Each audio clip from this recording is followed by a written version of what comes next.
Olá, certa vez eu escutei no rádio uma fábula de uma conversa entre a aranha e a centopeia. Dona Aranha estava bastante encafifada, intrigada de como é que Dona Centopeia conseguia caminhar com tantas patas. Dona Aranha perguntou para a centopeia, né? Como é que a senhora, com tantas patas, consegue comandar e conseguir andar tão rapidamente? E Dona Centopeia disse isso: olha, isso sempre foi natural, sempre consegui me locomover com muita naturalidade, sim.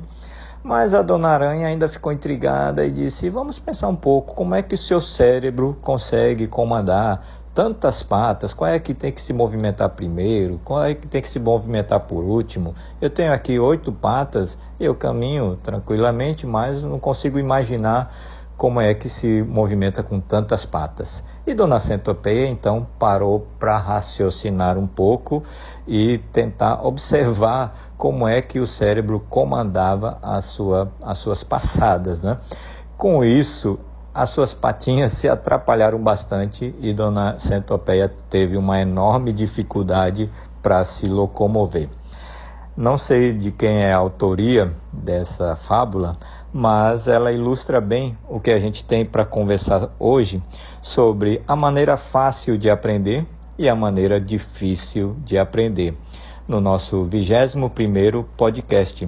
Eu sou Flávio Hiramini, agradeço pela sua companhia no podcast Reflexões Inspiradoras.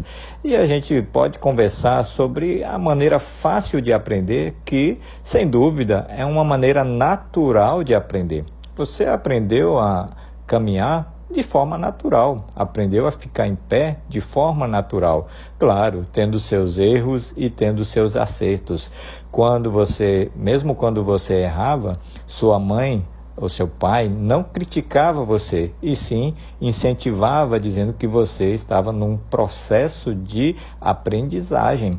E assim também nós podemos aprender várias outras habilidades por esse processo natural. Mas por que que a gente acaba escolhendo o processo mais difícil, que é o processo de tentar instruir o nosso corpo por um comando emitido pelo nosso Eu 1, o Self 1, como diz o Timothy Gallwey no livro O Jogo Interno do Tênis. Então ele fala que esse processo de querer orientar as atitudes do corpo para aprender uma nova habilidade a partir de comandos racionais, comando, crítica, observação, esse processo é um processo muito difícil de aprender.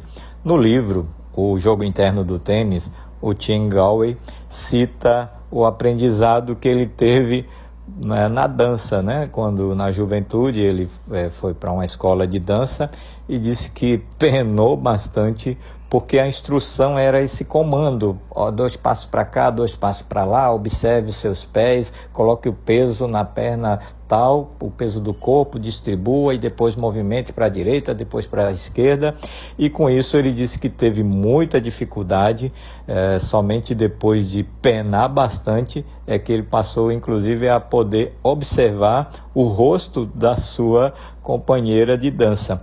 Mas ele diz que existe um processo muito mais natural de aprender a dançar, como os jovens, os adolescentes aprendem novos passos, novos ritmos, participando das festas, participando das danças. E se você pergunta para o jovem como é a dança, ele pode até ser que racionalmente ele responda: olha, não sei bem, mas eu vou mostrar como é. Então veja que o saber está ali processado no Self 1, o eu consciente, e o mostrar está sendo processado ali pelo Self 2, que é o Self, o operacional. Então o professor Tim Gallwey, que eu estou usando aqui como inspiração para a nossa conversa, nos fala que existe um modo realmente bem mais natural de aprender, e esse modo natural de aprender se processa quando o seu Self 1 não interfere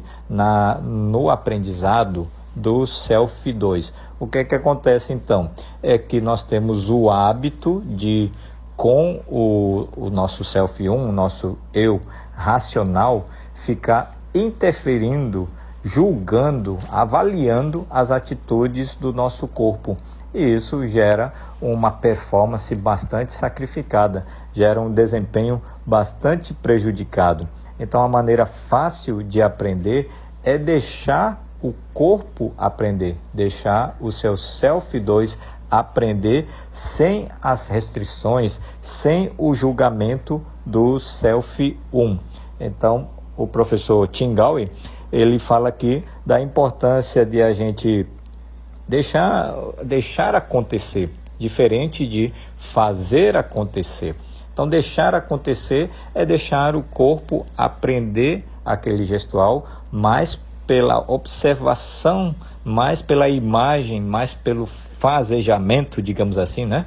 Pelo ato de fazer, do que pelos comandos racionais que o nosso cérebro costuma habitualmente, né, querer passar para o Self 2.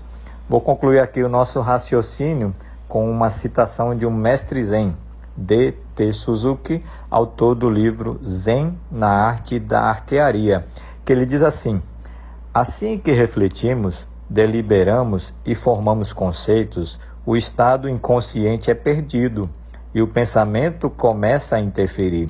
A flecha sai do arco, mas não segue diretamente para o alvo.